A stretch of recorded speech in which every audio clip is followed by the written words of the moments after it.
Hi, me again.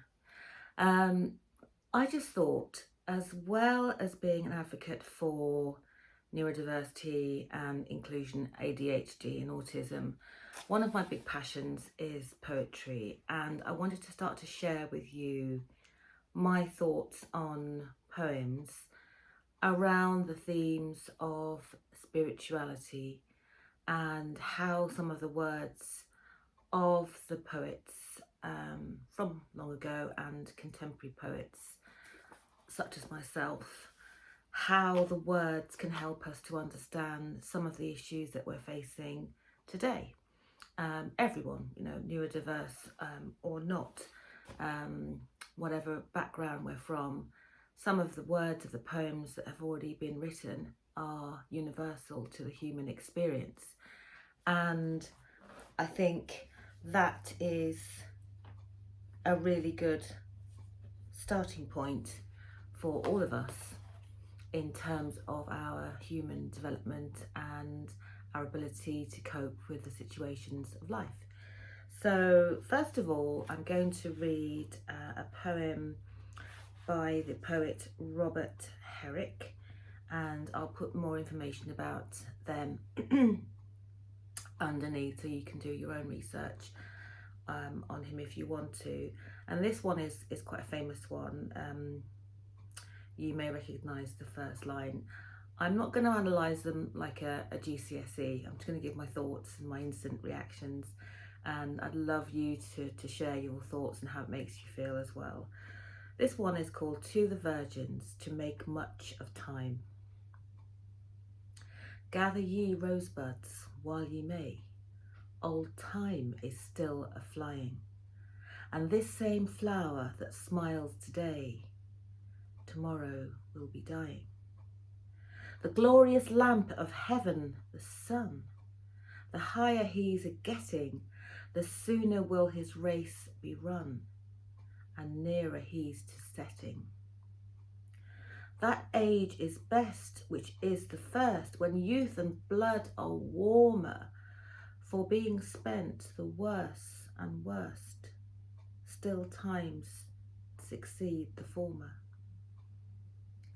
Then be not coy, but use your time, and while ye may go marry, for having lost but once your prime, you may forever tarry.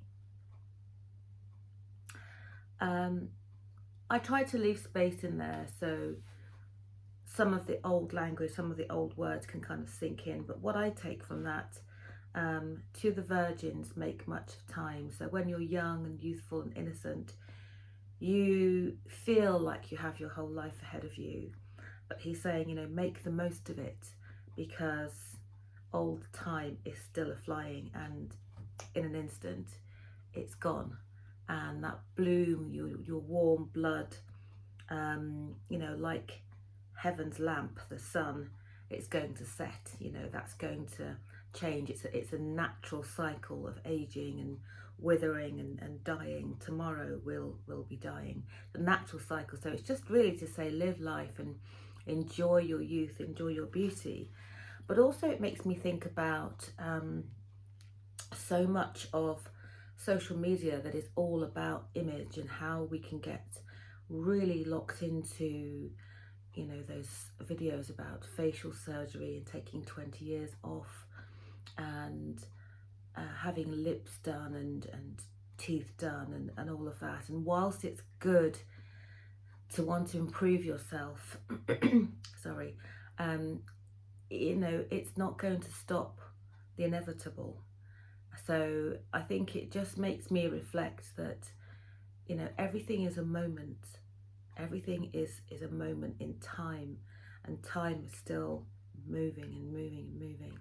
So it's really for us to be grateful and joyous of every moment, and particularly our youthful moments. It's quite poignant, but I think also quite positive. So that's where I am with that one. So yeah, so To the Virgins, to Make Much of Time by Robert Herrick. And now I would like to indulge you with a a poem of mine from my anthology, Songs of My Soul. And this one is a different take on relationships. So this is relationships between a man and a woman, and it's not necessarily about rather than a relationship with yourself. So this one is called The Look of Love.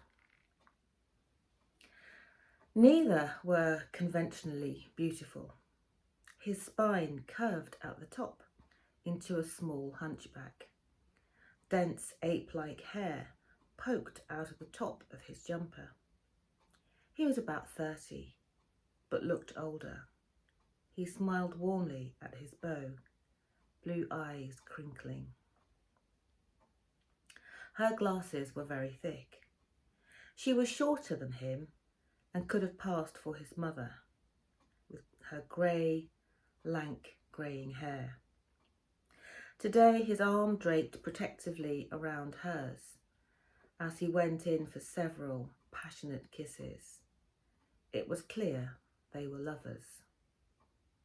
As they waited patiently in the queue for the bus, he eyed the road anxiously, hoping for a traffic delay to extend the time with his loved one.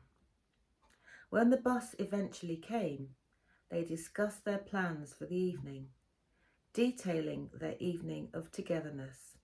The time for parting was near. "See you tonight," she intoned brightly as he got on the bus. Fully loaded with weary passengers, the bus pulled out into the traffic. She waited at the roadside, eyes trained on his striped jumper. She waved and blew a kiss at her seated lover, her face a cloud of girlish happiness. So, yeah, that one I suppose is similar to the previous one, because they're looking at the fact that neither of them were conventionally beautiful. Her with her sort of grey hair hanging down, and nothing wrong with grey hair at all, nothing wrong with hair being lank, no disrespect to anybody. And him having a sort of hunchback and being sort of impish looking and very hairy. But it's about the absolute love and devotion they have for each other, and how they see beyond all those things that others may see and judge it by. I mean, we've all done it, what does he see in her, or what does she see in him? But they've actually found a place of connection. And when they found that, it's like everything else drops away. So I think that's quite a romantic place to be. And I like the way that every moment is a moment for them to be together and revel in each other, regardless of what they both look like. So I'd love to hear your thoughts on those. The Look of Love is in Songs of My Soul, and the other poem is in this very old battered copy of the New Golden Treasury of English Verse, which I've got, which is really old. But I'll put links below so you can actually buy the book, my book, or see if you can find a copy of this online or in a library, and you can read it at your leisure. Thanks for listening. See you soon.